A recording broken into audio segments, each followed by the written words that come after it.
Well, hello, everyone, and welcome to another episode of Certified Forgotten. We've been gone. You've missed us, but we're back. It's going to be okay. I'm here with my friend and colleague, as always, Matthew Donato, and we're about to bring you yet another horror movie that you probably haven't seen but should have. Donato, it's been 2 months, a month and a half since we've last published an episode of the show, something like Yeah, that. yeah, about like the director's cut episode. I think maybe a month and a half. Hasn't been as long as Okay. we think, but I mean, we were at a good clip for a little bit, and then we decided to upgrade our website and do some other things, and all of a sudden, life took over. So we are happily back now, and back to the podcasting grind. Yes, and we're very excited because you in particular have done some work and lined up probably our next, 6 or 7 guests. I feel like in and out of the industry, some film critic folks, some folks that are actually filmmakers or involved in the filmmaking process. So we've got a really fun lineup of upcoming guests, and they are very excited to bring their tiny, tiny, tiny little movies to us, which is just the fucking way that we want it. But for today, for our triumphant return, I feel like if we've been gone for a month, we can have a triumphant return. That's my rule. I'm sticking with it. We are bringing back a personal favorite of Certified Forgotten and someone who has been on the show before, and we couldn't be more excited to bring her back. Donato, introductions, please. Yeah, and I'm excited we're bringing this guest back too because their first movie was an older cult classic, but it already had like the cult following in a way. So, we just kind of went over why it is a part of midnight culture, and Wild Zero is that episode, obviously, I'm referencing. So it's fun to bring back Harmony and talk about a movie that doesn't have that cult following yet. So hopefully we can start building the cult following for the episode that we were going to do today. And as I've already said, Harmony Colangelo, co-host of This Ends at Prom, and technically a published author. Harmony, welcome back. Hello. I love that. Like, I should put that in my bio on Twitter, technically published author, because that sounds really nice. Like, that sounds swanky. But like, when you say you're a podcaster, people are like, well, who isn't? But Yeah. who's technically a published author? Ah. So it's funny. I have like a lot of the meetings that I take because of my day job. I'm on a lot of video calls, and this is the same rig that I use for people at home. I have a little hands-free microphone, and I have a headset that I use. I use the same rig when I'm in meetings too, and so everybody wants to go, "Oh, are you a podcaster?" And I don't have the heart in a professional setting to get into it about what the show's about. I'm like, "Yeah, I have a small little show," and you can see them like feeling for more information. I'm like, "No, like no, let's talk about TPS reports or whatever it is we're here to talk about today." My one coworker actually always tries to put me on the spot in meetings. Like we'll have these like group meetings, and my friend Hannah will always be like, "Oh yeah, like if everyone doesn't know, like Matt's also like a film critic and a podcast co-host. Like Matt, plug yourself." And I'm like, nobody here wants to hear about this. And like you Yeah. try to do your like 2 sentence thing, and you already hear like the air evaporate once you mention the word horror in like a business corporate setting. And I'm like, all right, why are we doing this? Like I love you, Hannah, but like please stop. Does Hannah listen to the show? Is she going to appreciate the shout out today? I don't know. Possibly. We'll find out if I get a text. I suppose we will. Well, Harmony, it's really, really good to have you back on the show. I think Donato said it perfectly in the beginning. We love talking about Wild Zero, but you brought something today that is, I think, we think the reason that Certified Forgotten exists. A movie that came out recently, popped up on the horror film circuit, did not quite get a splash. And we'll go into that when we talk about the film proper. But before we talk about the movie, if you'd like to hear more about kind of Harmony's journey through film criticism and the writing that she does, I would encourage you to go back and listen to the Wild Zero episode. We talk about that for the first 30 minutes, and it's a really good conversation. But when I came on the call today, when I jumped into the webinar recording, whatever, got to turn off my work brain.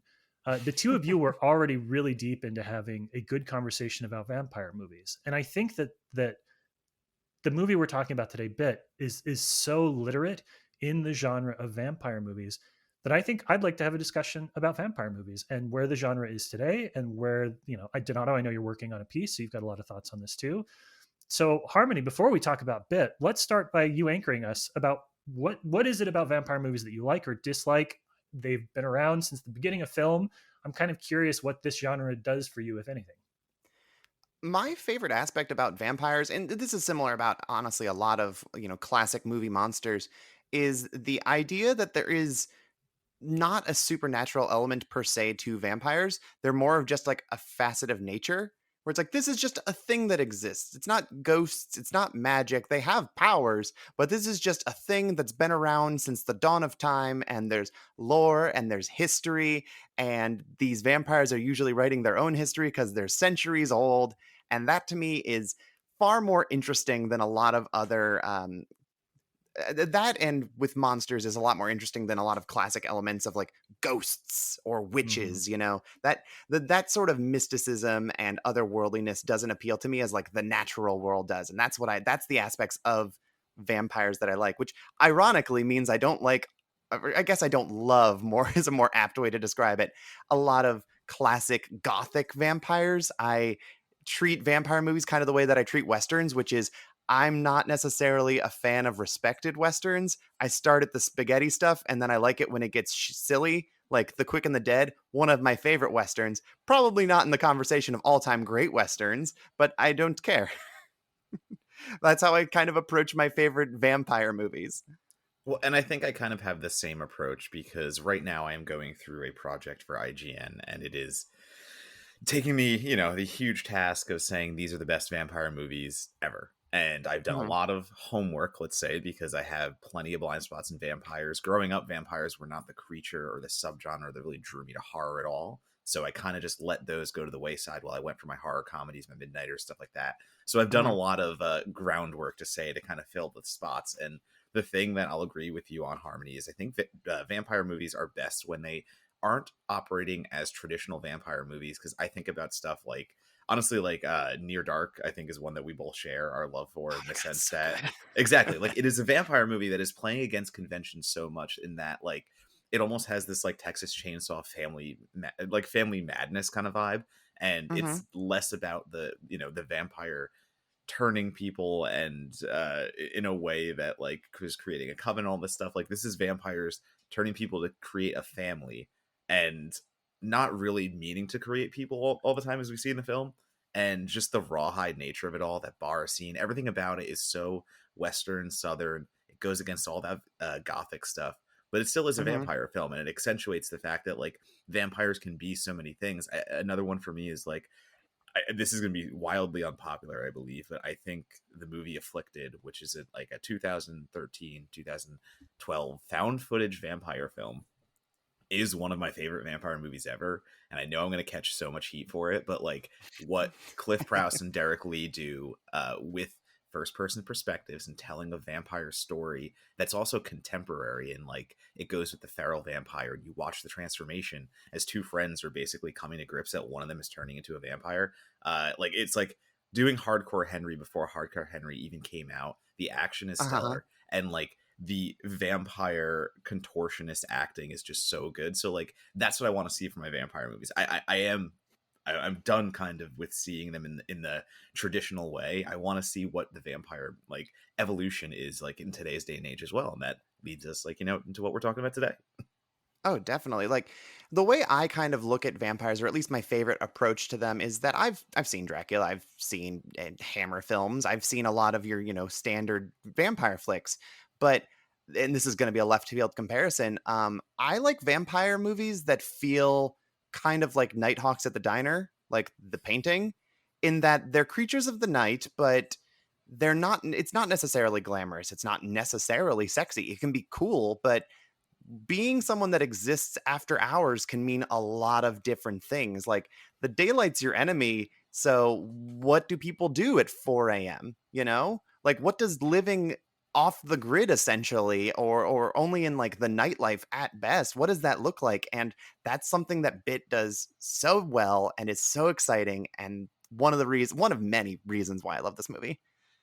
And I think I'll also double down on like ferocious vampires, and the way that we talk about like this is not, it's not to say like anti Twilight or anything like that. Like, oh, Twilight ruined vampires, I only watch them when they're scary. But I am just myself more drawn to stuff like Stakeland, 30 Days a Night, things where the Mhm. vampires are literal monsters. And like, From Dusk Till Dawn is probably one of my favorites. It'll forever be Oh, one of my favorite Midnighters. Everything, go down the also list. very good. I Yes. like I love I love uh like the Southwest vampire aesthetic that we get in Mhm. Near Dark and From Dusk Till Dawn. Like it's so exciting and so specific.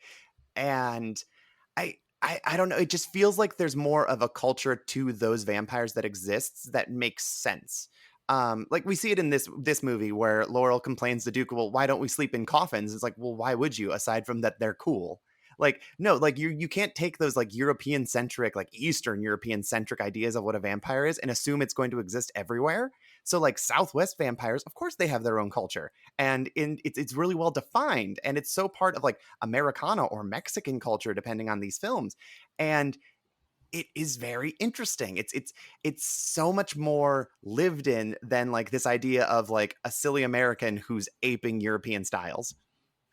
And I mean that, like, I had never seen Ganja and Hess before, so like that was another new watch to me, and just the sense that, like, one of the earlier black horror films was basically like, Ganja and Hess, in the way that it was allowed to exist against all of these white representations of vampires. Hmm. And again, just showing like how you can take the simple idea of a vampire, which is a bloodsucker, and that is a movie about the black experience and all these other things Hmm. that go into it, and like all the different ways you can take something that is so cemented in horror culture and do so many different things with it. And then you think about all the vampire films that have come, after these films for decades, Hmm. and the ones that try not to do anything different. And you're kind of like, I don't know, like, don't you see that the ones that exist and the ones that like succeed in a way that is so above the others, they're doing something different. So I don't like, yeah, I don't know why we want to go back and do the same thing anymore. Like, why we'd want to do like, unless you have an incredibly sexy gothic vampire movie that is like well Hmm. above anything we've ever seen before. Why we're trying to like recreate what we had at once. And Dracula is, to me, it is one of the better ones, the original Universal Monsters Dracula, just because the set pieces and what they build and like the way movies just felt at that time were so Hmm. grand, and like the Transylvania backgrounds and all that stuff, the castles, it looks so freaking cool, and you don't get any of that anymore. So like, if you can't go on that big of an epic scale, let's say, like, I feel like we're just done trying to recreate those. It's like you can't do like a low budget version of that or anything. So like, I question why we go backwards. And yeah, I only want to go forwards where I'm seeing stuff like we just talked about, like all the stuff that kind of blends genres and has a little fun with it. Oh, definitely. And I don't know when this episode of this podcast is going to come out, but we just recorded an episode of ours on Once Bitten with Brad Michael Elmore of Bit. And there's a sexy vampire lady in that. Like, she's so sexy, but also it's like a goofy mid 80s Jim Carrey comedy long before he's a superstar. And it's very fun, but also she's super hot. So, like, I'm not opposed to like the idea of vampires being sexy. I want ambiance. I want world Hmm. building. Like, early vampire movies have atmosphere. That's what they thrive in. That's what they excel in. And that's what I think other films that have come since then, like The Dread of Near Dark and how it's not fun and it got buried because Lost Boys was way more fun and colorful, or the fact that Bit is so stylish and so specific for the era that it's coming out in and also the teen experience that it's coming through. It's all about achieving like a good it's about achieving a very strong sense of world building and I guess for lack of a better term, vibes. Like, it doesn't matter what the specific subgenre of the vampire film is, at least to me, I want the vibes to be good and I want them to make sense and I want to have something interesting to look at. Yeah, like a good That's oh, sorry, go ahead. Well, I was going to say, I think that's something that, I find myself when I talk about the vampire genre, subgenre, whatever you want to call it, I find myself thinking a lot about kind of the zombie genre too, and how this thing that began as such a pointed political commentary has sort of become self-reflexive to the extreme, right? Like so many vampire movies that you see now are kind of only in dialogue with the history of vampire movies, the aesthetics, the stylization, the lore, right? Like in the same way that Hmm. there are like the rules to surviving a zombie apocalypse, there are the rules to surviving as a vampire, to killing a vampire. All of that kind of has become, it's because there's so much of it, it kind of folds in on itself in a way that loses a little bit of the track. That like some of the best, there's so many like obvious parallels and obvious metaphors in vampire movies for what they can talk about. I mean, the best vampire movies are allegories for addiction. They're Hmm. allegories for consumption, right? Because being a vampire is inherently a zero sum game. I live, you die. There's no way for us to find some sort of a common ground there. Hmm. And some of the more tragic ones, I think, do a really good job. What is it? Only Lovers Left Alive, the Jim Jarmusch one, Yep. do a really good job of sort of engaging with the like what does immortality really mean, which is its own kind of like sub meaning of the vampire movie. Is at what point does being alive forever make you want to die? And so Hmm. too many of these films, kind of in the way that like a lot of zombie movies are now basically like, oh, let's ape other zombie movies, let's make fun of other zombie movies, let's engage with those. They've kind of lost the thread of what a good vampire movie could look like because they don't have anything to say about anything other than the vampire movies that came before. All they want to do is make fun of Twilight or prove that they're not Twilight. Hmm. Whereas like there's so much more there that you can say and do with such an incredible and potentially powerful monster. Definitely. And like especially cuz there's so much different lore you can pull from. Like even going back to like the basics of Bram Stoker's Dracula, there's more than things he can turn into than just a bat. Yep. And we don't pull from those because either we're not aware of it or maybe like the film maybe movie audiences are just like that's silly. Why is he turning into a wolf? I don't get that. But like that's always been a part of the lore. It just depends on like what specific iteration of vampires you're looking at. I think it's just there's an expectation that you have to kind of go in knowing that people will have and then just doing what you can with that so that people don't like violently reject your movie for being absurd. There's a really interesting like comparison in the two Fright Nights. Just kind of thinking about that in the werewolf thing, because I'll go back really quick to me watching Bram Stoker's Dracula for the first time, which is now my favorite vampire movie ever. It is 100% my shit. Just Good between man. Mhm. like the reds alone that it starts out on, of course I'm going to be in it for that. But it just the atmosphere, everything we are talking about, it's my favorite. And like when I was Mhm. watching it the first time, I'm sitting there watching it, and all of a sudden the werewolf appears, and I'm just looking around like, wait, werewolf? Werewolf? Like, is that what we're doing here? And Mhm. researching more, I was like, oh, okay, this actually is part of the lore, part of the story, and stuff like that. But going back to like the Fright Nights, it's really interesting because I think one of the best moments in the original Fright Night is the werewolf transformation and de-transformation and all that stuff. Like the practical is so good, and you get the Evil Ed is doing something a little different than just being a vampire. He gets Mhm. to be the wolf. He gets to be the one that transforms there and give you something a little different. And I think that's where the OG thrives. And in the remake, I feel like it's playing into a little bit of what you're talking about, Monocle, where the remake knows that maybe modern horror audiences aren't going to be as keen on that and know that like werewolves will be a part of that lore as well. So like that's one of the things where they opt to downsize, I guess, and they don't have the wolf, and they Mhm. don't do that in the remake, where like it does bum me out a little bit. But I think that is a reaction to like modern horror audiences. And well, we're making a vampire movie, so like let's not confuse anyone. Let's just keep it vampires and keep it what people know. And like that is one of the reasons that it kind of is like a little more disappointing in one way. Yeah, and I'm trying to think about because I know you guys have been naming some of your favorite vampire movies. I also think that one of the weird niches that only belongs to the vampire movie is the uncertainty of as to whether a character is a vampire or not.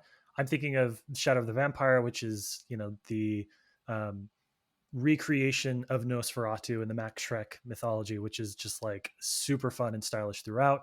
I'm also Mhm. thinking, of course, of A Vampire's Kiss with Nick Cage, which is a movie that must be lived, must be experienced. It is perfection, absolute perfection. Never before has an actor found a role that was more uniquely suited to their abilities. And so, there's a lot of genres that don't really, I think a lot of horror genres that can't really sustain their own kind of like spoofs because it's either there's not enough material there for them to find any kind of fun with, or that like slasher spoofs are always just a little like because it's you're always conscious of what the slasher roots are, and it's hard for that to really, I think personally, and I know that I'm anti horror comedy in a way that's been well documented, but it's difficult for that to really work. But I do think that the vampire movie has this ability to do like, is he a vampire, in a way that no other monster movie does, and I think that's kind of weirdly adorable. It's a weird offshoot and feature of this particular style of film. Oh yeah, because you are what you are when you're a vampire versus like other classic monsters. Like the Wolfman's only the Wolfman sometimes, and usually you don't have any control. Vampires know what they're doing. Mhm. There's actually was an article came out that I hated, if I'm being honest, where it was somebody writing some super flowery things about how modern vampire movies care about consent, like Bit cares about consent and it's a sexual allegory, and they don't believe in assault like past vampires do, and it's refreshing. And I hated so many aspects of it, especially because like this movie doesn't care about consent at all. It's just feeding. It's Mhm. not a movie about good morals. It's about people just doing things to get by. And vampires are very aware of what they're doing. They're smart. They're clever. They don't live that long if they make mistakes. It's about like, cool. How well can I lure you into a back alley without, revealing that I'm a vampire and getting hunted by horrible white ring internet trolls.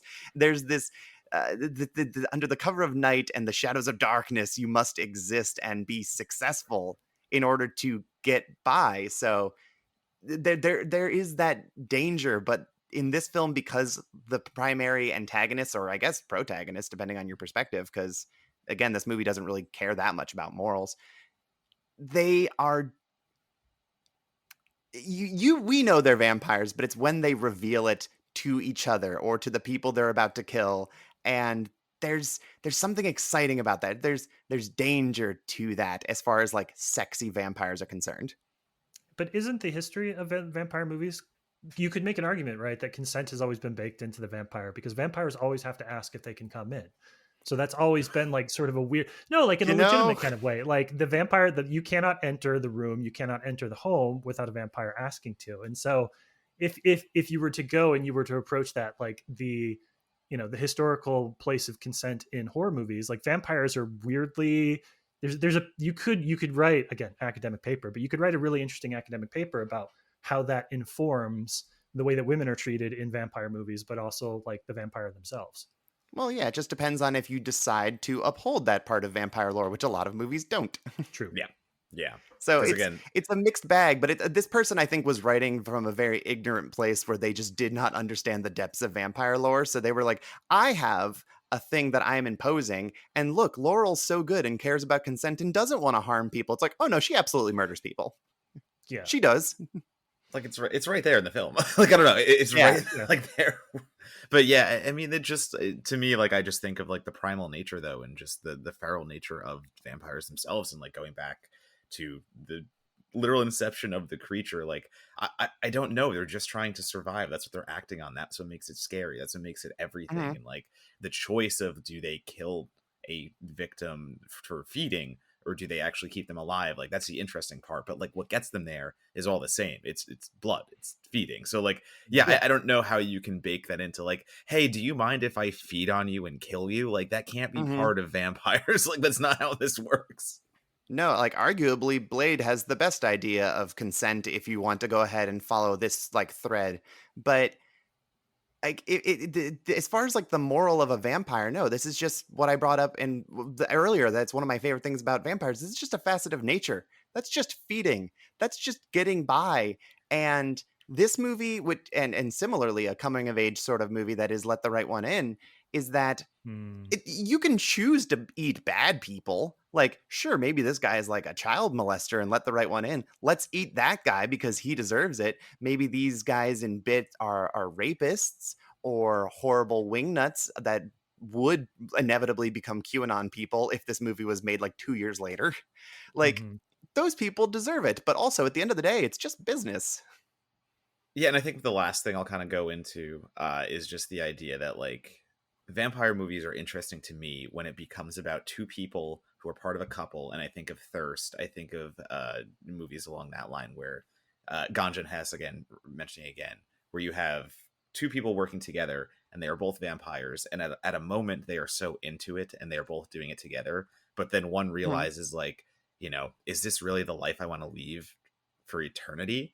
Or the other person realizes like, hey, I'm gonna start doing some crazy shit. Like there is just a Mhm. fracture somewhere where there is a breaking in the partnership, and there has to be a discussion or some kind of like, conversation around, are we really going to do this for the rest of our eternal lives? How do we do this? Versus like, oh no, you're going crazy. Like just all these little things that are baked into it. Like that's where it gets interesting. Like the idea of being a vampire is scary and dangerous. I get that. But I want Sexy. the, You yeah, meant to say sexy, sexy. There you sexy, go. Mhm. dangerous, all that stuff. But to me, the vampires are most interesting when there is some kind of separation and partnership, and two people have to figure out, like, how are we going to go forward with the rest of our lives and do this? And when it doesn't, align, if these people are not having the same ideas, how that becomes the conflict and how they solve that conflict. Like that's where they're most interesting to me.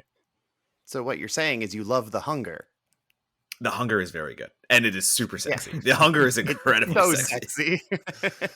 See, I like sexy vampires, but you need to like bring them into the modern world for me. Maybe it's just this idea of I don't like the concept of a vampire who has lived since like the 16th century and is still doing all these old fuddy-duddy things as if it's like your grandma complaining about modern conventions and how that would have flown for someone who still looks like they're like 26. Like that Uh, breaks my world building a little bit, as opposed to The Hunger, where it's like, oh wait, they're going to a sexy goth nightclub where Bauhaus is playing. That makes sense. Goths can absolutely look Victorian, and it's perfect. It's perfect. It comes together, creates a big, beautiful pie. yeah, now you're making me think there's definitely like an intellectual dark web of vampires who are like, no, no, no, no, we're just traditionalists. We're just traditionalists. So I want to see that movie. We have been dancing around talking about Bit for a few minutes now. I think Harmony in particular, I can feel you wanting to talk about this movie. So I think this is a good time to take a break. And when we come back, we're going to talk about Bit, and we're going to apply all the things we just discussed and learned from each other about vampire movies to this beautiful little film. So we'll be right back.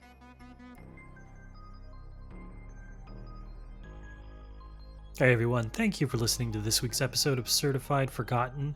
Just a quick reminder to you that if you have not yet, please take this opportunity to review the show on either Spotify or your podcasting platform of choice.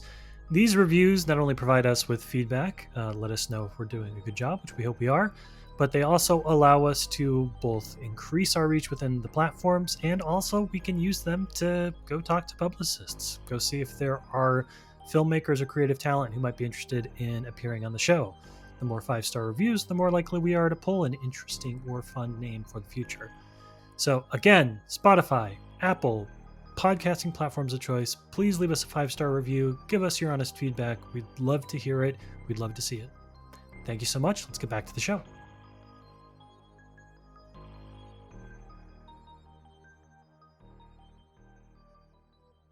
All right, welcome back, everybody. We are here today to talk about Bit. Bit is a 2020 Brad Michael Elmore release. And there's a lot going on here that is sort of deceptively not covered by a sort of simplistic plot. So I just want to kind of get that out of the way and say that this description is going to sound pretty generic, and on paper it is, but there's a lot happening in the movie, and wait until you kind of hear the discussion to make up your mind about that piece. But at a very, very high level, after a rough high school experience, 18-year-old Laurel is ready to leave her small town behind and start fresh in Los Angeles. But all her plans go out the window when she catches the eye of Duke, a no bullshit vampire. Given the choice between eternal life or an anonymous death, Laurel falls in with her newfound group and learns that running with Duke's crew might not be the feminist utopia she had hoped. Um, I'm really excited to talk about this, not just because both of you are horror experts, but because both of you, I made fun of Donato earlier, but both of you are Los Angeles transplants as well, who come from smaller towns in Jersey and Ohio in order to live in the city that never sleeps. Is that Los Angeles is called? That's New York. Whatever it I is, think that's the Las city of Vegas. angels. Yeah, I was Vegas, gonna say, okay, like, whatever. I don't know. I've never been to Los Angeles. I don't know what your fucking names for yourself are. But the point is, both of you have this same shared experience too of moving to Los Angeles, of fitting in, of getting to know the city. So, Harmony, I want to start with you.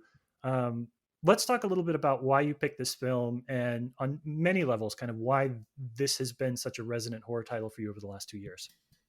Oh God, there's no way to make this short and condensed. Don't First of all, I go. love this movie, and I have been preaching its virtues since the day it was released because I saw it in a festival in like 2019.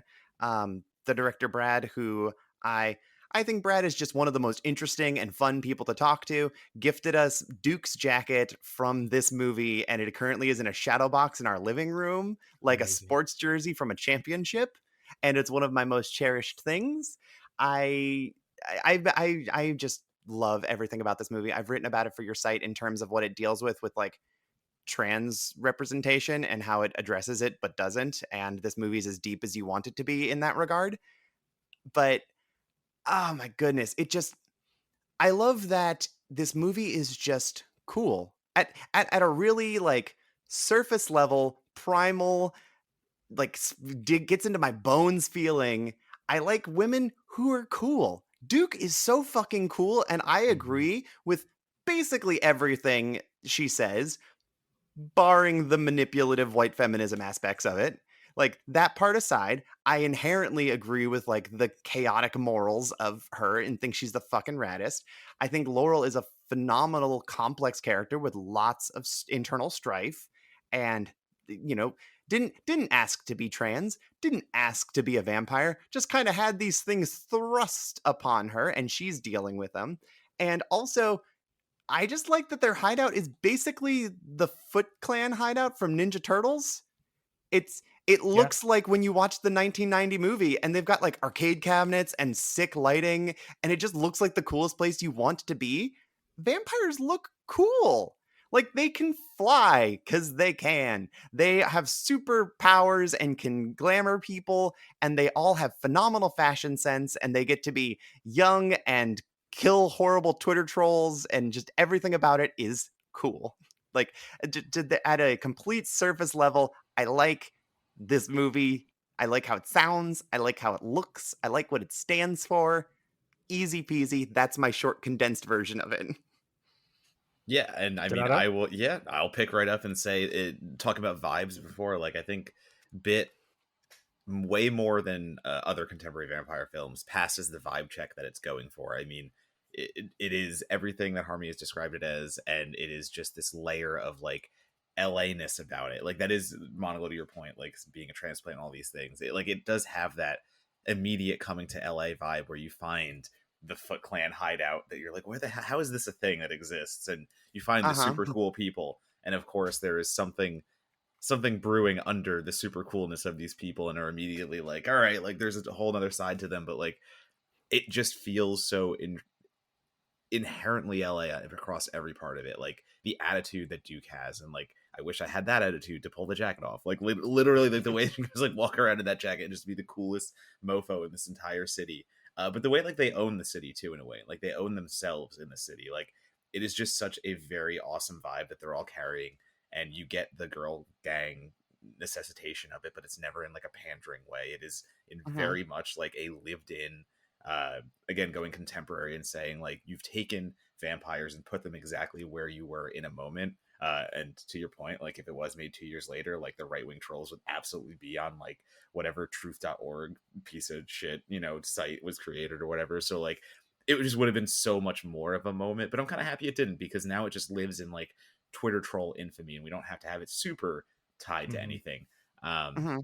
I will also say, for any purists out there of the podcast who know that we do movies with 10 or less critic reviews on Rotten Tomatoes, I will say we cheated by one here because there are 11 on Bit. But the when I saw Bit myself, and I did it for my research for the IGN piece on vampires, I was like, no, Harmony brought this one up already, and Harmony wanted to do this. And now me having seen it, going like, what Bit brings to the table in terms of, I think about how this is a weird comparison maybe, but like the way the Scream franchise evolved in every period of horror history it was in. Like it's most important to me when the Scream franchise was one, when it was four, and when it was five, because those were all times where horror culture was so different, and each of those movies brings something so vastly different to their entries.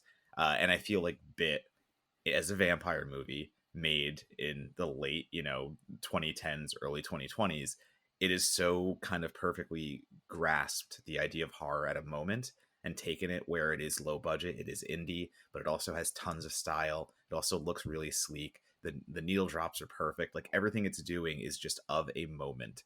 So I think it has so much more to say.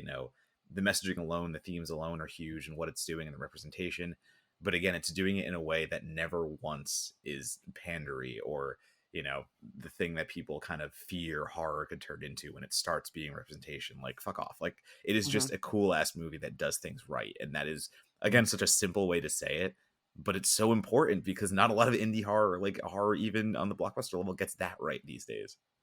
Oh, definitely. Like, aside from this being a low budget film that does not show its budget for most of its runtime, there's some parts where it's like, okay, cool. Well, you only had a few million, and this scene is like important, and you did what you could with it. I don't see that as a negative. I love the ambition of being able to pull that off, and I think it is cooler for that. Brad has another movie that he made for next to nothing. Like, he sold his car and made a movie called The Wolfman's Hammer, which he released for free on YouTube, and it's also like extremely impressive for its budget. And there's something about that style of filmmaking that really appeals to me. And this movie is such a good example of it. But one thing that like it gets in my craw, it gets in my bum and just irritates me is things that exist for the sake of existing. As far as like representation or anything like that, I don't need trans representation or queer representation to exist for the sake of it existing. That was impressive maybe 20 years ago, but I need something that's good and happens to have it. I like the casualness of that, and I think that that is so refreshing. Um, we were watching me and my wife BJ were rewatching They Live recently because They Live rules and it was on Shudder. It's like, oh fucking let's watch that. It's been a hot sec.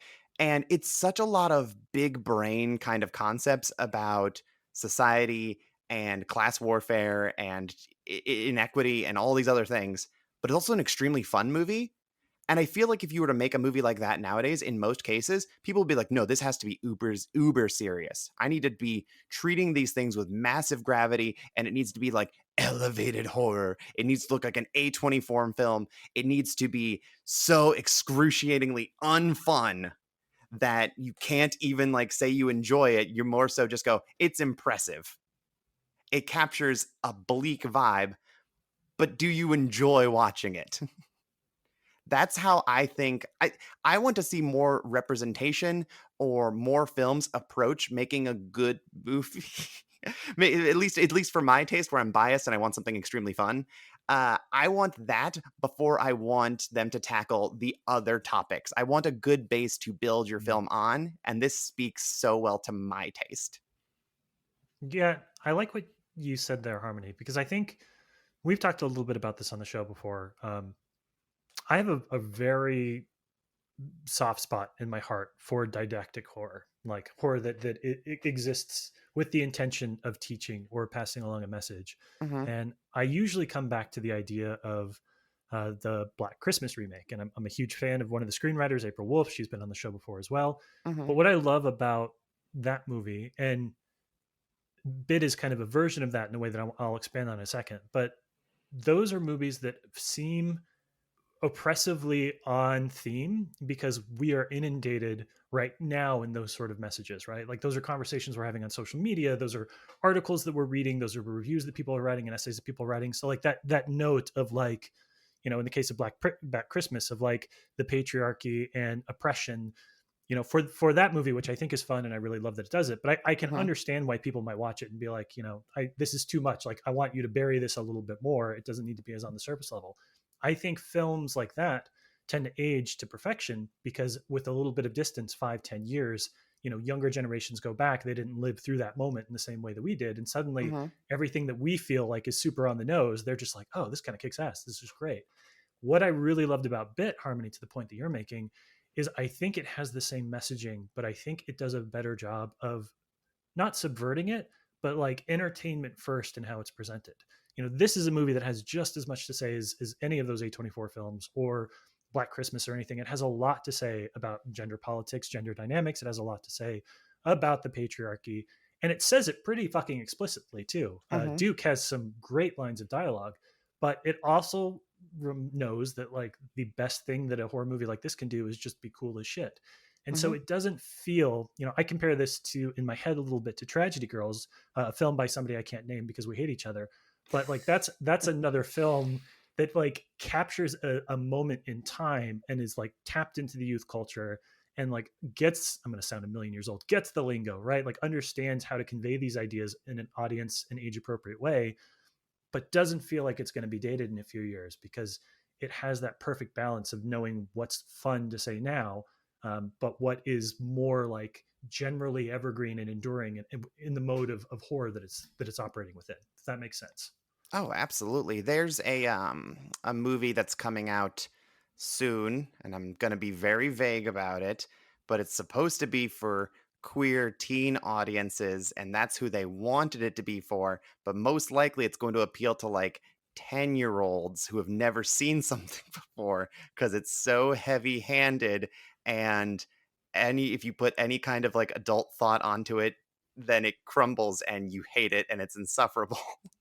But this is not that.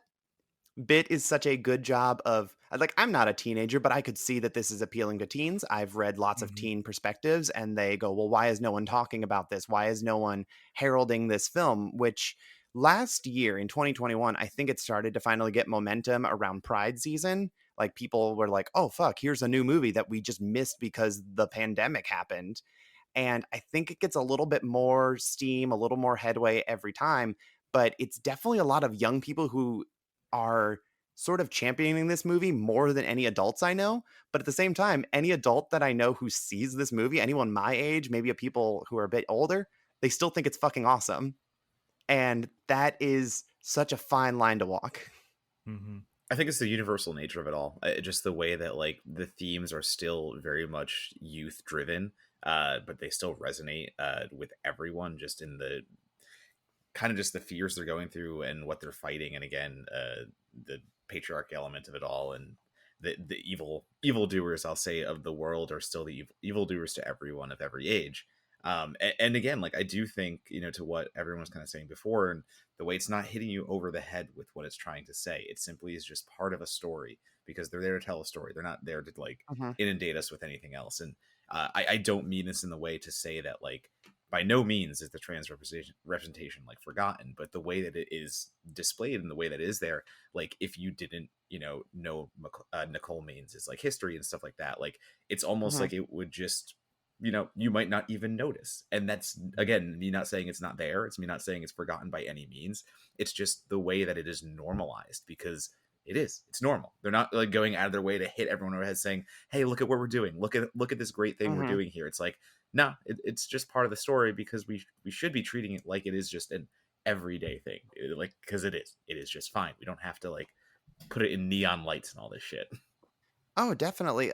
I've seen some people lobby criticisms that this movie is too vague with its handling of trans representation. And granted, they're very few. I don't see that come up very often. But the people who are like, they don't even say the word trans at any point in this movie, and they're very loud about it. But I've also seen people who work in like queer horror analysis not realize that this movie was a trans film at all and thought it was Mm. bad until someone pointed it out and they went, "Oh, things make sense." Yeah. I'm a fool. And I think that this movie does such a good job of making the world make sense. It's casual, especially because you're in Los Angeles. There is no city, probably anywhere in the country, where it's more normal to be trans, and it's just fine. So there's no reason to make a big hullabaloo about it. When you have our Dracula type character of Vlad show up, he just goes, "Oh, well, I guess this is the modern age now. All right then," and they move on. Yeah. I mean, Vlad has seen a lot of things over his centuries of life. I mean, the like it is the vampires in this movie that basically say trans rights. It's Duke and it's Vlad that are like, "Oh, cool, Uh-huh. let's move on." And you're like, it's all the humans that sort of are shitty and suck. Definitely. I want to follow up talking a little bit about Duke Harmony because in the piece that you have, and it's actually since we knew we were recording this, we went ahead and put it on the front page of certifiedforgotten.com. So if you haven't read that article, it's now one of the featured articles, and you can check it out. But you talk a lot in the essay that you wrote about Duke as a representation of white feminism, and I think that's such a great framework for understanding the character, and such a good observation into how that character exists. Extremely progressive in some ways, regressive in other ways. The idea, there's some ideas in there about, subvert or like overthrowing the system versus succeeding within the system. I'd love you to talk a little bit more about that character and why you love her so much, but also B, why she's this complicated, sometimes tragic representation of power and leadership and, continued trauma and all the things that make her her. Oh, absolutely. I mean, easy answer. Duke's the fucking coolest. Duke looks cool and is confident and cool and just runs the night, and I love her. But beyond that, we talked about how certain movies nowadays take their themes and they're so serious about them. And probably the biggest trend of the last 3 or 4 years in horror in particular is films about trauma. And I am so tired. I just Amen. can't fucking take it anymore. And this movie is about Duke's trauma. This is about her getting, basically indoctrinated against her will to be in a relationship with Vlad that she didn't want because she only likes women and is a punk rock dyke and it's fucking awesome. But everything she's doing is in response to her negative experiences with men, specifically this one man. And so she believes, like, oh, the future's female, but feminism is more complicated than the future is female. That's an overly simplistic way of approaching how progress should happen. Duke believes, fuck men, let's look out for my gang, which I hesitate to call a girl gang because I think after I've written about it, one of the characters, either Frog or Roya, one of them is non-binary canonically, but like it's never discussed in the film. I want to say it's Frog, but I also might just be stereotyping because Frog has a shaved head, so I'm not going to pick one. But there's this idea of Duke cares about the autonomy of the people in her gang if they're doing what she wants. She's manipulating them to get what she wants because she believes what she's doing is right. No one ever does anything operating under the assumption that they're doing the wrong thing. So this movie is so nuanced about its approach to gender politics in that Twitter trolls who blast this movie on IMDb and other sites where viewers can actually rate them say that it's like, oh, it's a feminist masterpiece that's a travesty and it's making horror worse and blah blah blah blah blah. But this movie doesn't hate men. This movie hates bad men. And if you feel victimized, you're telling on yourself. But the problem is, it's also not believing that women are infallible. It's all about the corruption of power. And Duke is such a good example of, the road to hell is paved with nice people with good intentions. And Mhm. she gets corrupted by the absolute intoxicating power that a man used to have. So anybody can fall victim to that. And it's just so natural in the story. It makes sense so effortlessly. And also, we get a sick montage set to Rasputin. So Yeah, good. and I have to say, the entire time, I don't know. I just need to get this off my chest because when I was watching it, I could think of it. Vlad or whoever that character is supposed to be feels to me like the exact intersection of Jermaine Clement and the alien bounty hunter from the X-Files series. That was like the mashup that I did in my head. That is what Vlad the Impaler is like those two things put into one, and I understand why people would follow him. Congratulations to the three people who get that reference. No, X Files was the biggest show in America. The alien bounty hunter is not an obscure reference. Please Fair. continue. No, I think for me, just putting another layer on top of that, just in the way of like what this movie gets right and how it does things right. And I do want to go back really quickly to mentioning the effects as well, because for a budget of this size, I've seen plenty of other indie horror movies really kind of tank it, whether they do too many effects and the effects budget is stretched too thin still and it just doesn't look great. Where Mm-hmm. everything that works here, you do have some moments of like maybe like pushing in a way. I keep saying like when it's like telepathic or stuff like that, but like you do have like the levitation, you do have some things that are not just blood and guts. But when it comes to like the blood and guts and the beating hearts and the like slashing of throats and stuff like that, everything just looks really special effects forward. It looks like Mm-hmm. they had all the money in the world. And this is a movie that has tremendous themes and what it's doing is super cool, and we keep harping on that. But I don't want to forget as well that for like the hardcore horror fans out there, like that stuff looks good too. Like it's not forgotten in all of this. It's not pushed aside. Like I do love the idea that any troll who says like this is a rage against men or whatever, online. No, Bit is not that. Literally one of the characters in here, Mark, Laurel's brother, is saved because the idea is good men can exist as well. Like that is Mm-hmm. okay. So like that is an immediate just brushing under the rug of any fights there.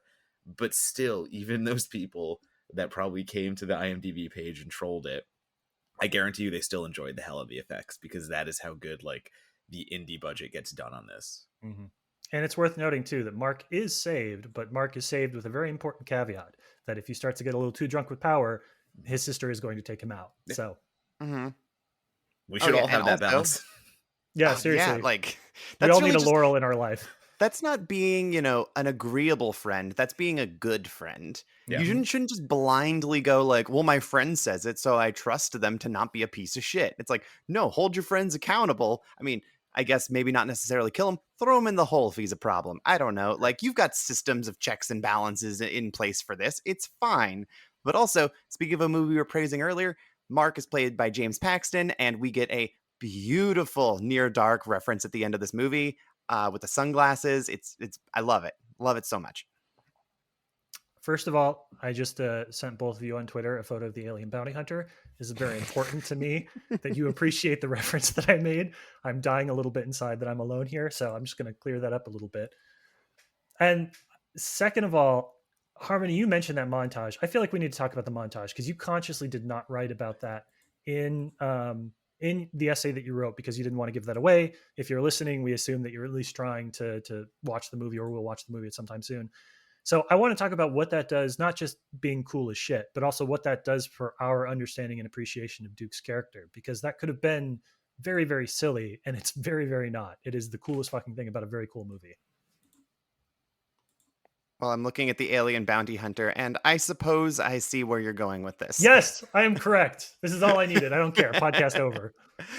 um, but I mean, first of all, the montage is shot really well because it takes place over several decades, and it's so very clear which decades they're all set in based on like how they're shot, and also like the lighting and the costuming, which is great. But it's told from Duke's perspective, and sure, this should be silly because it's set to a really silly song, but it's not silly from her perspective. It's deadly serious. It's about how she moved to town and started doing sex work and did drugs and was having a great time going to punk shows and beating the shit out of men who touch her or leer and just don't want to deal with their nonsense. And then there's this violation to it. Like that's what that's what vampirism is. It's like it's violating you. And it's not as I don't know, maybe I'm just biased because I think women look cool and I like it when they do cool punk things, which this whole movie does. But once Vlad comes into place, like he looks good and like the women look good as accessories, but it doesn't look as cool anymore. And there's this stark shift and it just feels like a downgrade in like a really unpleasant way where you didn't choose for this to be what you would have wanted to do. Mm-hmm. Well, it feels like imprisonment is what it feels like too. Like Yes. that's the way they are able to so well, like you just said. It is a very fun montage because Rasputin's playing and it couldn't be a sillier song choice, but it also fits the silliness and like it fits what they're going for.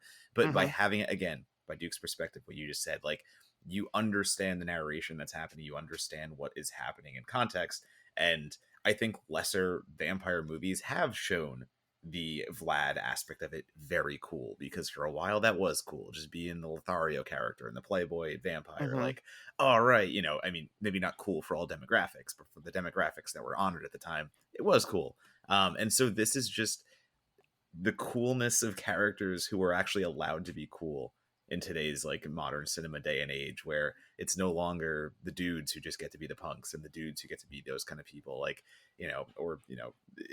that character set is now open to whoever wants to be that. And I think again Bit does that well because it just feels natural, it just feels like it should be. And that's exactly what you want from a movie. Like it's never feeling out of place, it's never feeling forced, it's never feeling like it doesn't belong.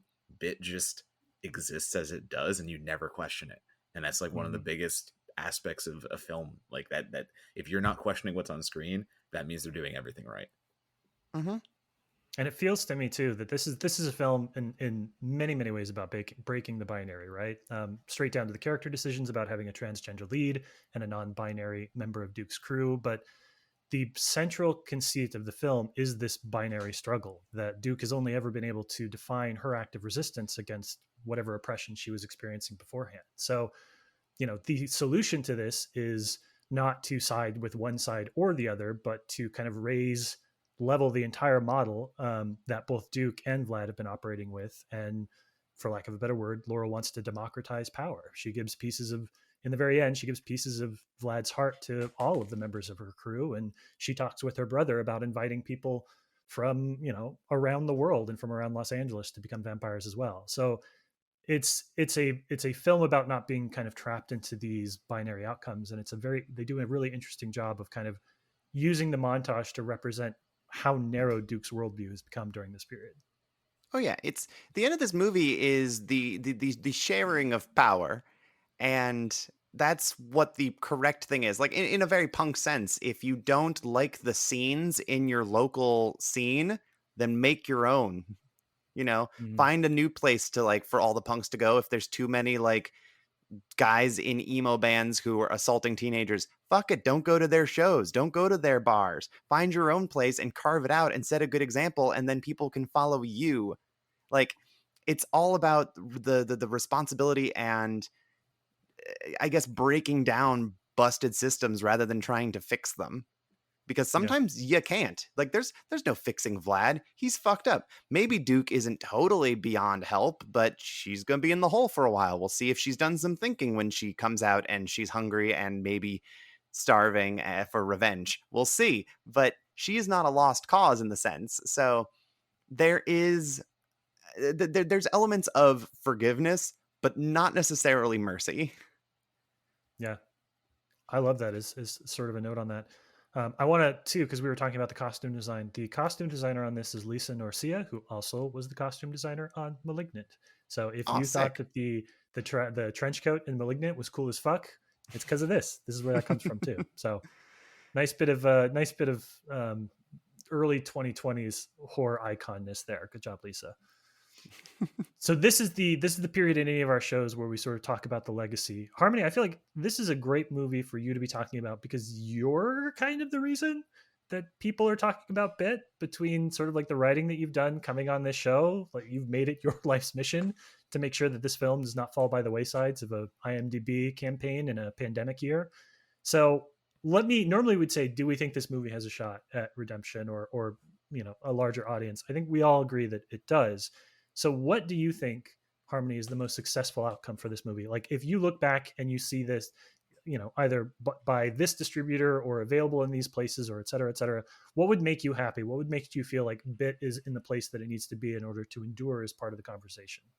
Oh God.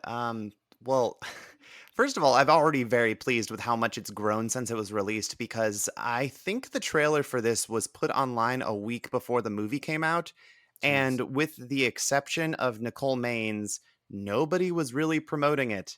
Like, I think Brad was doing it, but Brad tends to come and go from the internet, and who can blame him?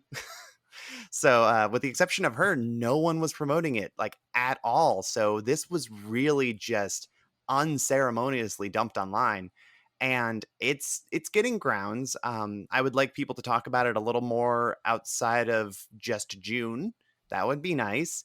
I would love for it to get a physical release at some point because that would be sick. Because it tends to just kick around on Amazon and sometimes Tubi, but it's getting there. I don't know exactly how far it's going to ever go in terms of mainstream attention, I guess, but I would love for like the horror community to embrace this more wholeheartedly. Like anyone who has seen it loves it. Anyone I've ever talked to is a huge fan. People who hate this movie didn't even bother giving it a time of day because they were making assumptions about what it was. Mhm. So I think that it's just harassing people until they watch it and then they love it. And you know what? Isn't that kind of the moral of the villains of this movie? Is harass them into loving something. If we're cosplaying Bit, then I'm totally okay with that. Donato, you agree with all that? Yeah, it's a tough one because again, I saw it on Amazon Prime, which is where streaming titles go to die in a way because Prime Video is not promoting anything. It's not one of these that Hmm. makes it easy to find. Like you have to know Bit is on Prime Video to actually go see it there. So it's a little harder to find. And talking in a world of no physical releases, like it really, I think, would benefit from 5 years later, 10 years later, getting one of those boutique distributors to do a real good release around it with a good package. But that's still 5 to 10 years later. So, Hmm. this is still a contemporary film that deserves to be seen more. I can say I didn't even review it at the time of me reviewing every single horror movie, because I think there were like 6 other horror movies coming out that week. So it just came out at like the worst possible time, and one of those things that you just don't get to and you forget about. And I really agree with the sense that the only way to get this traction at this point, Bit the movie, is just to keep talking about it, keep putting it out there, keep writing about it. Like, I'm absolutely including it on a piece I'm going to be writing for IGN. So it's like anything you can do to just kind of say like, hey, that movie you have this perception about, number one, stop making perceptions about movies and actually go see them and then make an Hmm. idea about them. And number two, make sure other people see it too. Like, be that annoying friend. I'm we're all horror fans. We all know how the landscape is hard to navigate sometime with so many things coming out. And yes, a lot of bad things. And like, I'm a horror fan through and through. And I will say there are plenty of horror movies I watch in the contemporary release days of streaming and things like that, where I'm like, okay, okay, we're just going to sweep this one under the rug there and keep moving. But Bit is not one of those. Bit is one that deserves to be around. It deserves way more to release than so many movies I've seen recently. And I'm just going to be a real asshole about making people see it from now on. Oh, good. I'm glad because I after the throwdown we had on Twitter about you hating Blade Trinity, when you were like, "I'm watching Bit," I'm like, "Oh, so help me God, if Donato hates this one, I'm coming for him." That would have been it. Because It was over. oh yeah, oh yeah, absolutely. I'm never dog sitting for you ever again. You would. I, Rogers would not let you get away with that. that's That's true. true. I absolutely Rogers would. has nothing to do with this discussion, Yeah. Harmony. Don't punish him for Donato's misdeeds. Okay, fair. But like, Yeah, oh god, it's just April of 2020 was the worst time for a movie to get released, it and really was. you know what? I've been screaming to the sky, and if nothing else, hopefully this will end up in a sizable portion of the Queer for Fear documentary for Shudder, because I definitely didn't shut up about it, and I don't know how much of that footage is going to make the final cut, but God, I hope it's a lot. And I think I mean, both of you, I think should be excited about sort of the platforms that you've used to be able to talk about this film already, right? Like, we in the industry tend to look at the kind of the listicle work that we do, top 20 of this, top 30 of that, and say, okay, like it pays well, and we're excited to do it, and we put our hearts and souls into it, but we feel like it's on a different level sometimes than the other types of criticism or writing that we do.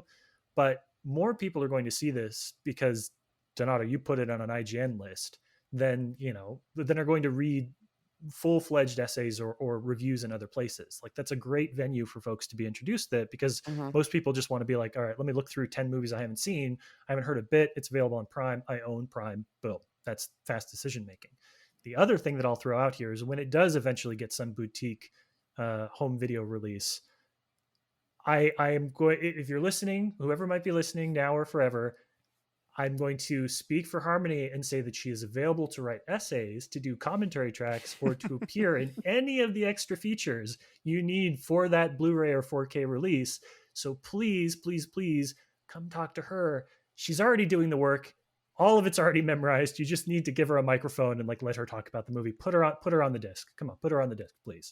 Thank you for hyping up my sometimes word salad of passion and how much I want this movie to absolutely get a thing, and anybody to give me an opportunity to talk at length about how much I love it. And also, a physical release of this would have such cool artwork because it already Mhm. has like one really sick poster that's one of my all-time favorites, as well as like two online kind of posters for it. Like I guess like cover art because it doesn't have a cover. So like it's so stylish. It's gonna look so fucking good with like an Arrow release or something. I want it. Yep. It's those neon candy coated just hues, just everything you want of the pinks and the bisexual lighting and all that stuff. It's Oh, all it goes there. beyond just bisexual lighting too. Like it's like bisexual lighting is easy, but it's like, what if we throw like oranges and reds and shit in here? It's so warm, but also like these are a lot of cool tones. If we are bringing back the 90s, re-embracing the neon color palette is one of the things that I think I can get behind in a big way.